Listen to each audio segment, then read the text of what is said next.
Let me turn this thing on. All right.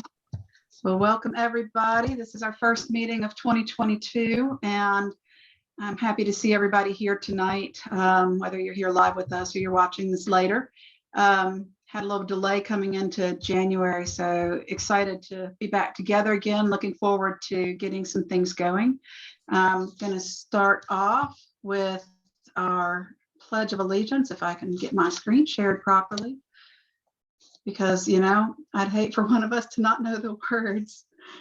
I can't even find it all of a sudden. It's not showing up on my screen. So, okay, so we're just going to have to muddle through the Pledge of Allegiance like, you know, we can. And then Bill, if you will do our invocation, that would be great.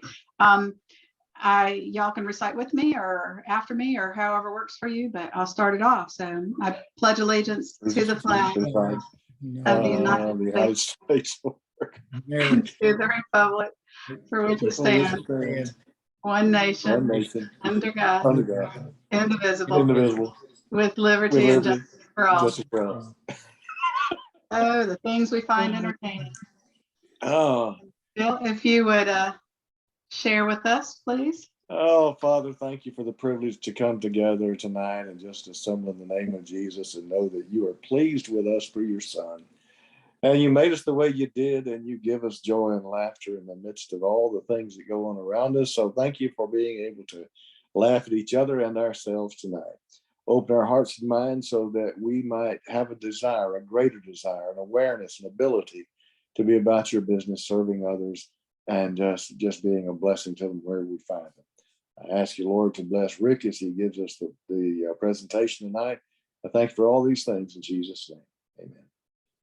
Amen. And thank you very, very much. So tonight we are going to have Rick Kessiker. Did I pronounce that right, Rick?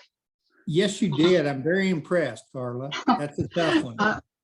With a Collateral Benefits Group, and he's going to tell us what all that's about. One thing I do want to mention before we get going on Rick's is that I really want to focus at this point as we move forward with membership.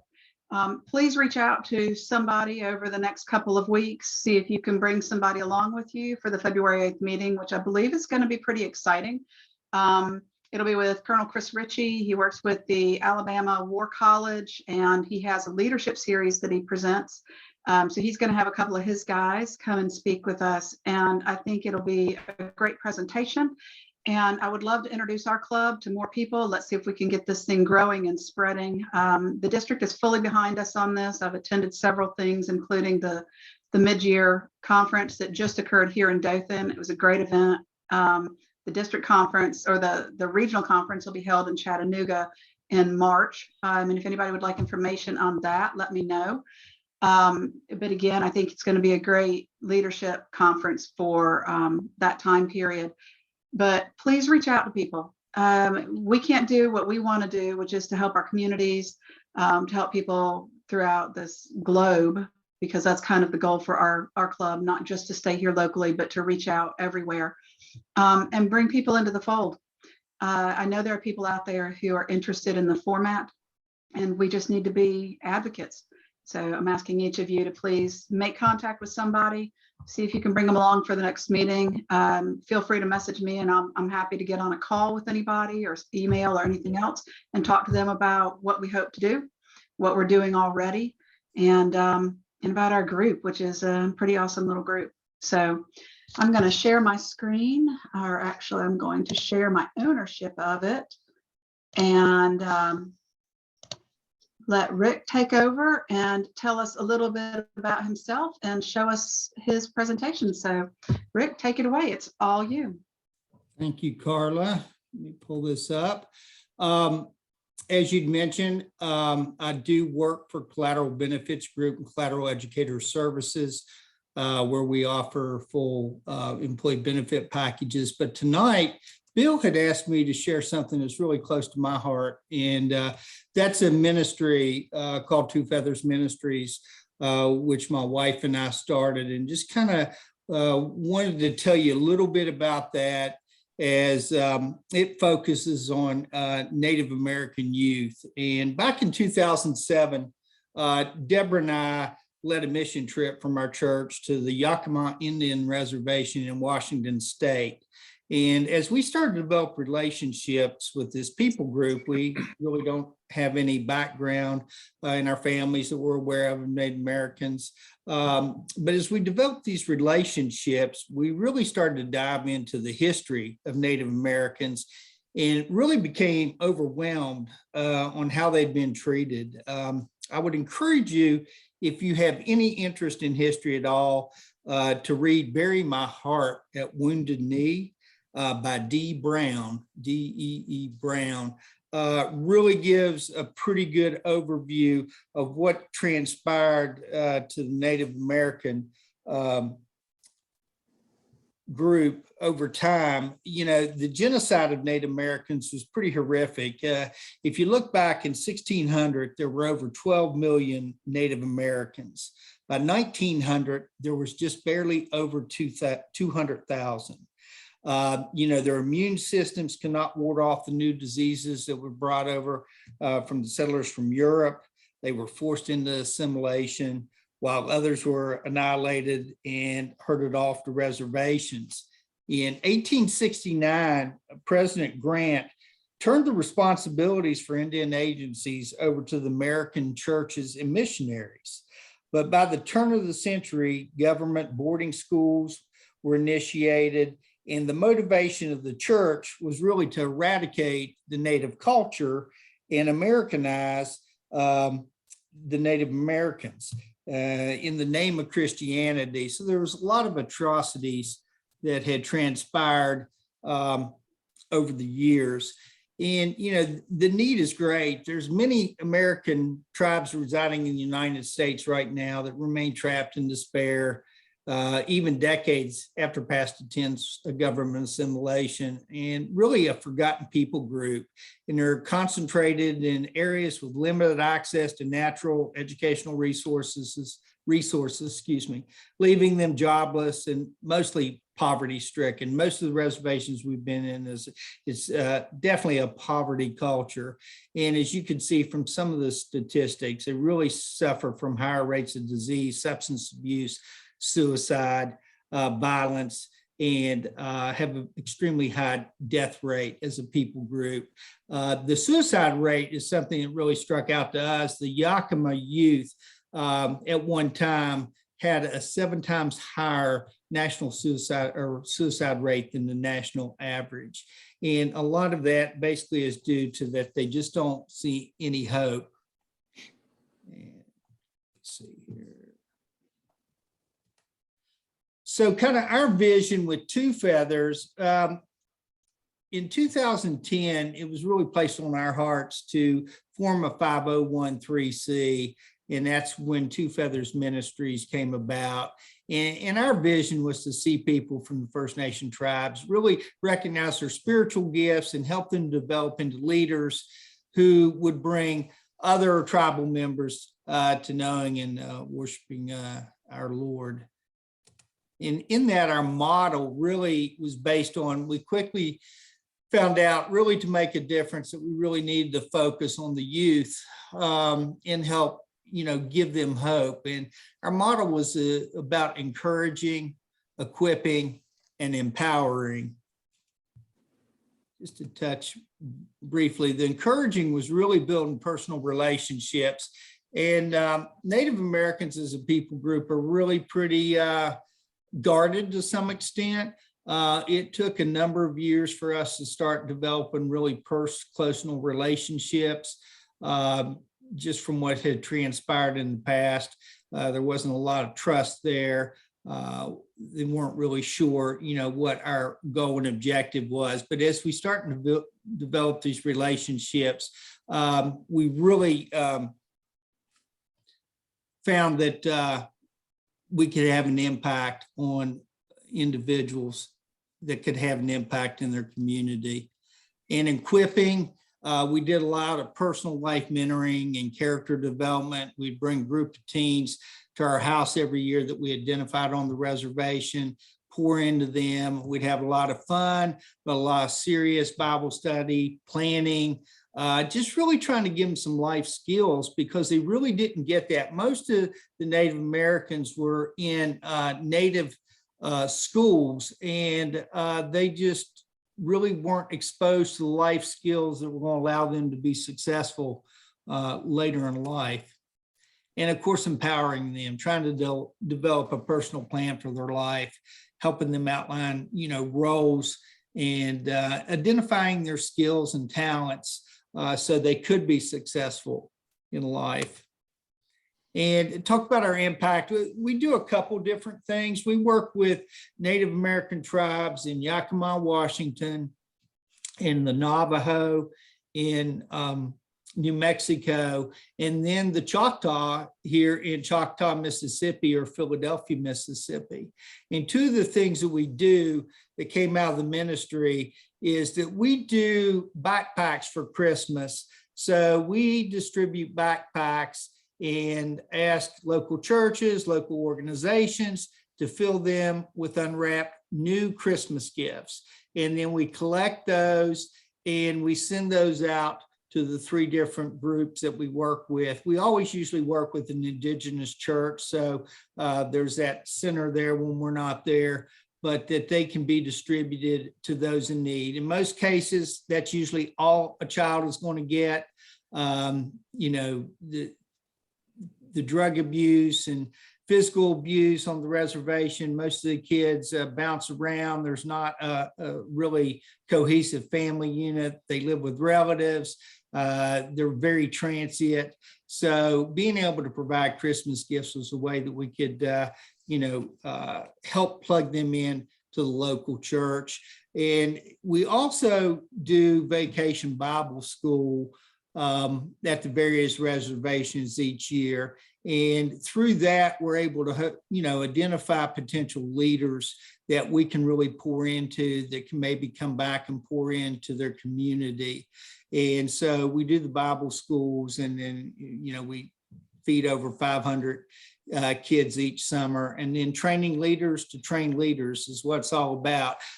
They don't need a bunch of, excuse the expression, but white people come and telling them what to do.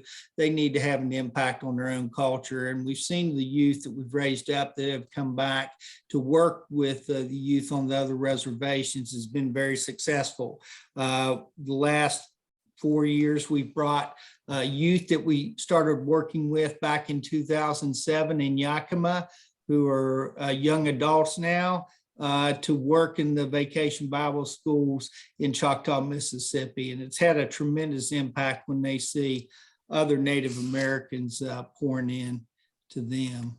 Backpacks and Bears, as I mentioned, that's where we partner with the churches in Yakima, Navajo, and Mississippi Choctaw, where we send those backpacks out to the local churches and they distribute it to the needy children there in their community. And then, we do mission trips each year. Warrior Leadership Summit is a unique event that we don't host that, but we participate in it when feasible, that usually 800 Native youth from around the country, over 100 and some tribes, get together and just have about 4 days of fun, activities, leadership training, and that is just an awesome event. That's actually held by Ron Hutchcraft Ministries. It's called On Eagle's Wings, and it's been very impactful. And we try to get as many youth as we can to participate and take them to those events. And, just like I said, we work through local organizations, local churches to do toy drives, the backpacks. With COVID has had a tremendous impact on the ministry the last couple of years in a couple ways. Native Americans as a people group have really been affected by COVID. The death rate for the Choctaw in Mississippi was one of the highest in the country for COVID deaths per population. And so with that being said, we had to change the way we did ministry. A lot of it was virtual in the distribution of the backpacks. Everything was done online. We still were able to send backpacks out to the local reservations, but we were not able to do any on-site vacation Bible schools. Last year, we were able to start that program up again and had tremendous success. We had about 40 people accompany us to Choctaw, Mississippi to help serve the youth on that reservation. And I think one of the big misconceptions is people think that, well, there's casinos and there's lots of money and all that money flows down to the Native Americans. And unfortunately, that's not the case. I don't know for sure, but I'd say maybe the Porch Creek are an exception due to the fact that there's a small number of members within the Porch Creek tribe. Most of the reservations we work with have probably 10,000 plus members. Yakima, for example, they get what they call an allotment each month to live on, and it's about $189 per tribal member, and that's usually all they have. And needless to say that a lot of that is spent in squandered. And if you're familiar with the poverty culture, it doesn't go very far. Drugs, alcohol, usually there's not a lot of planning involved with the Native American population. But that's just a little bit. I know that's really pretty quick. I just kind of want to give an overview of what we do and kind of open it up if there's questions or about how we got involved, about Native American culture or anything of that nature. But I really appreciate the opportunity to share with you all tonight. Thank you very much. I'm not sure what I was expecting. But that was a unique take. I guess I didn't realize you were involved with the Native Americans, and it's something that you don't see very often. I mean, we hear the same charities, the same helping organizations, and it's a group of people who we just don't see come up on the radar very much. So that, to me, is pretty cool. I would like you to tell me again, how is wound up in Yakima, Washington? Because I think I missed that. So that is a great question, being here in Birmingham, Alabama. Yeah. But yes, you're right. They really are a forgotten people group. We get it all the time. Well, do they live in teepees? Are there still Native Americans? It's just ignorance in some cases. But our church, Deborah and I were involved in the mission committee, and we wanted to be engaged in trips where we actually partnered with a group instead of sending money, that, we could support them. And somebody from Birmingham, Alabama knew someone that was doing ministry in Yakima, Washington. And Yakima is about 2.5 hours due east of Seattle, over the Cascades. It's beautiful territory, but it is a long trip to get out there. So once we went out there, we took a team of probably 40 people, and not everybody continued to go to Yakima. There's probably a group of 15 or 20 of us that went for 10 to 12 years as we're trying to develop leaders out there. And that's where we really, our hearts went out to this people group. And then, God just used that to grow that ministry. We got involved with the Navajo in New Mexico, and then right here next door, the Choctaw in Mississippi, over in Philadelphia, Mississippi, which we've had a great relationship with them. But that took a number of years to really cultivate, as there was a lot of questions whether or not, what our motives were. And once they understood, we developed those relationships and that trust, that's just flourished, and it's been a blessing to us and hopefully to them as well.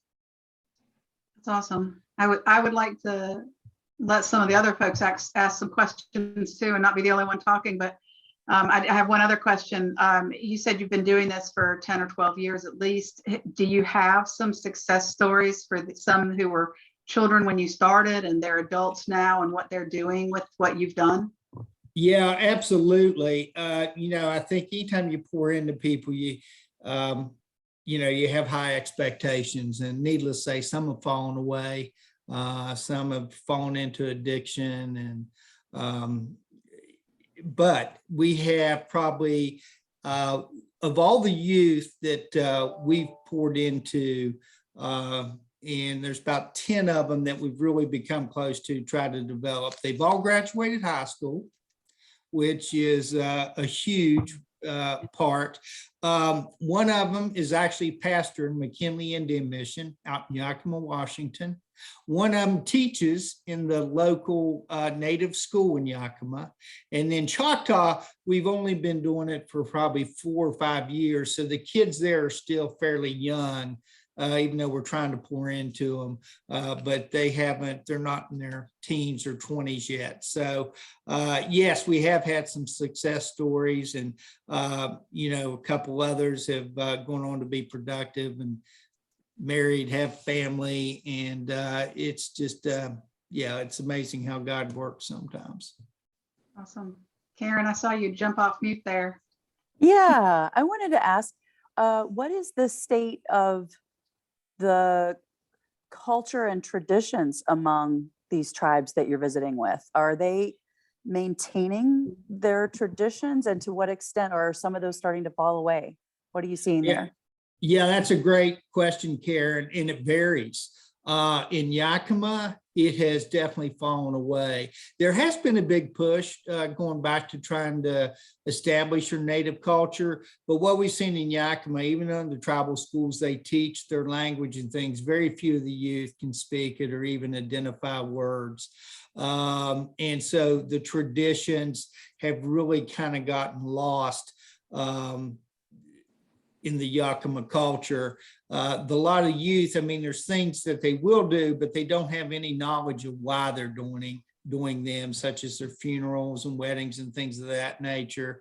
So they really don't have a good grasp on the traditions and history of their people, which is sad to see their language die out. Now, just the opposite, which I wouldn't have thought, but Choctaw, Mississippi is totally opposite.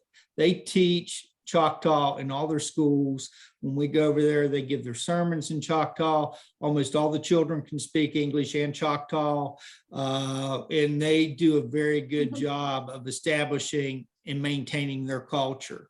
They play something called stickball, which is like lacrosse, but much more rugged. They have an Indian fair each year where they really just embrace their culture and share it. Navajo, it's kind of mixed.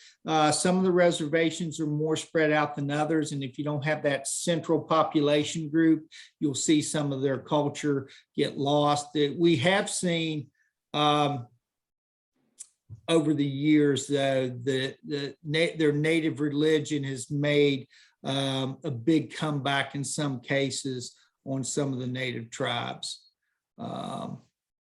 which has a different set of parameters, which versus a Christian belief. But it's good. Like I said, we always work with a Native American indigenous church there on the reservation. Unique, it's good to see you here. Any thoughts or questions for Rick? No questions. Welcome. I'm glad you're here. I hope you're doing well. I'm doing okay. Thanks for asking. We'll touch base again here shortly on that. Rick, before I let you go, I'm going to flip back over. I had a question, out of ignorance, I guess. And in your experience, since so much of the poverty is focused on the reservations themselves, do you find that most of the youth are looking to get out and try to grow that way? Or do you feel like more of them are comfortable, they want to stay in the reservation setup? Is it, what is their view of being on a reservation at this point based on what you've experienced? Yeah, and that's a great question, Carla. Really, they don't have much hope. You know, there was a book by an educator, Ruby Payne, called Understanding Poverty. And it was like, once you're in a poverty culture for 3 generations, trying to escape it regardless of education is almost impossible. We have seen quite a few of the youth try to leave. That's their intention. They're going to leave. They're going to get out of there. But they find that they really can't function out in society because they either don't have the skill set. Most of them have no idea.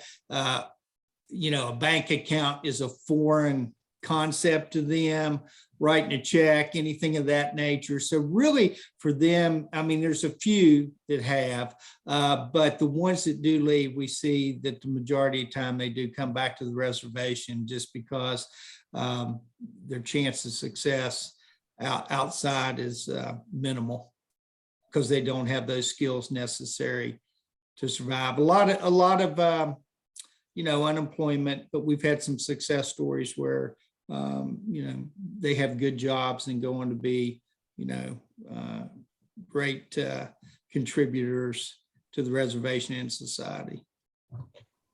Rick, are those jobs on the reservation or off?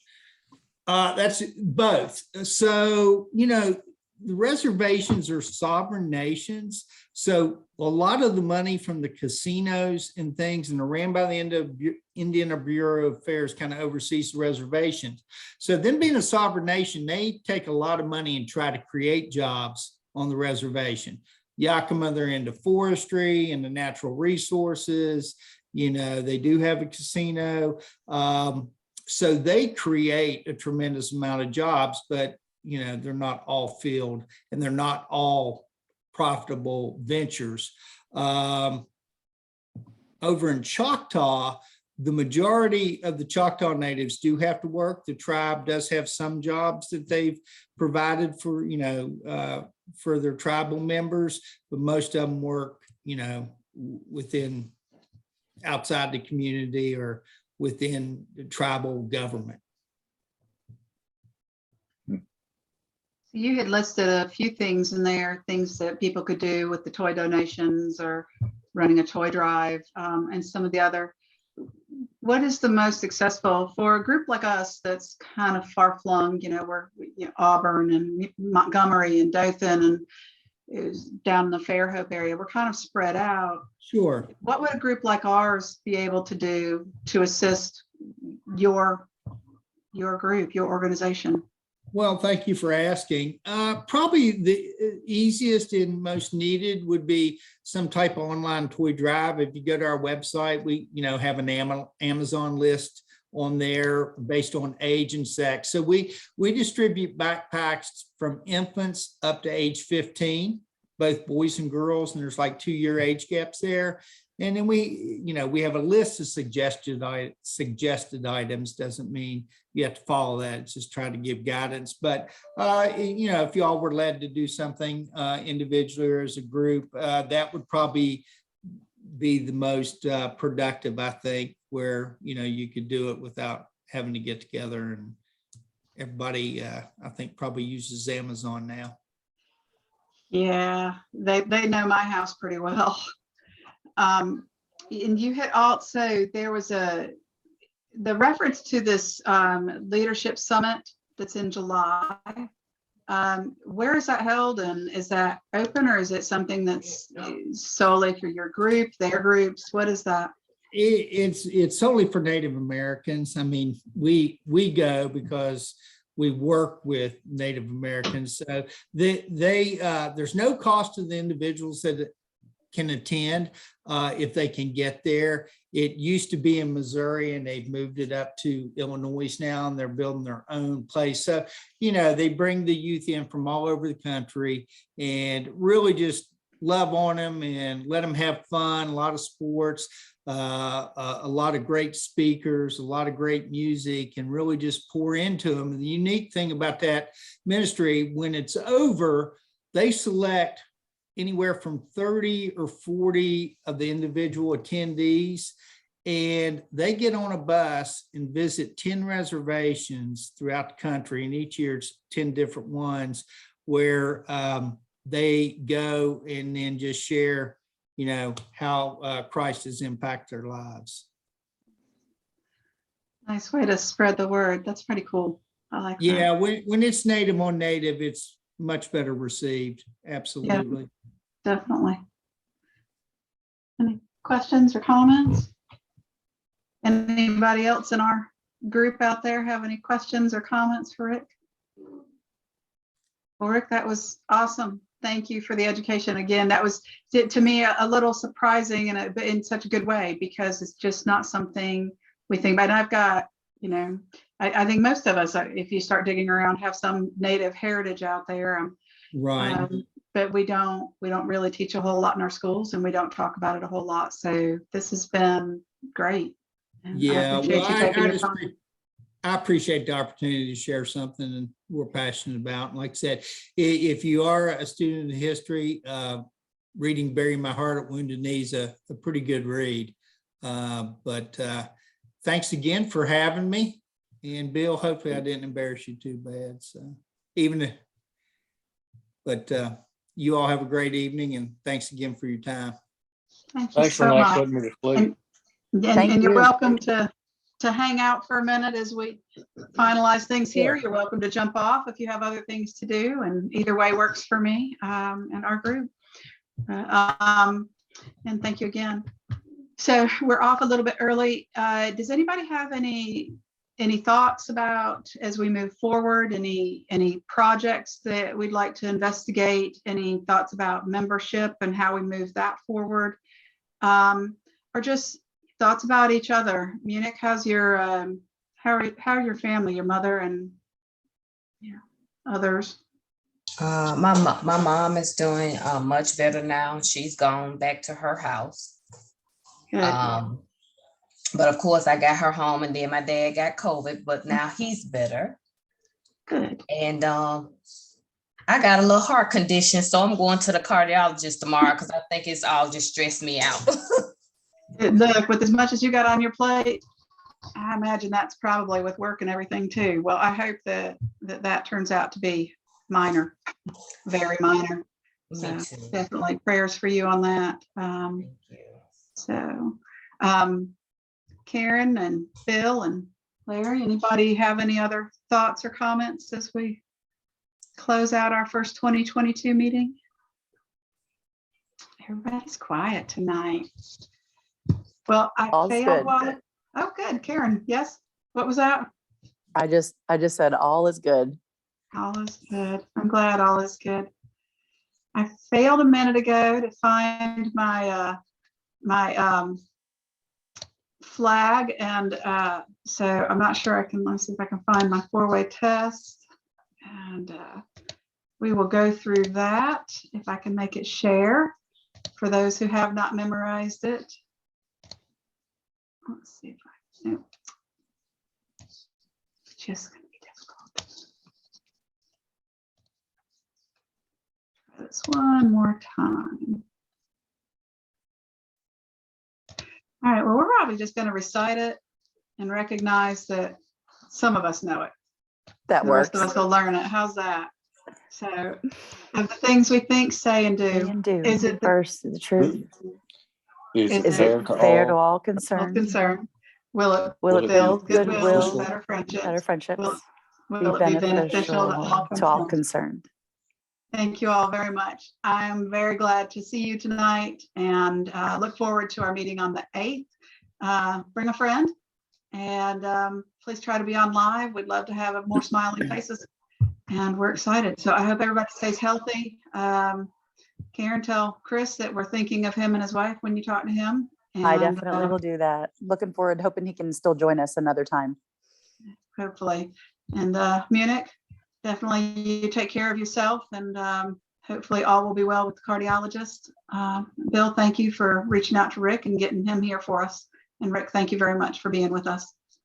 Thank you for the opportunity. I greatly appreciate it. Have a good evening. Good night, y'all. Good night. Bye-bye.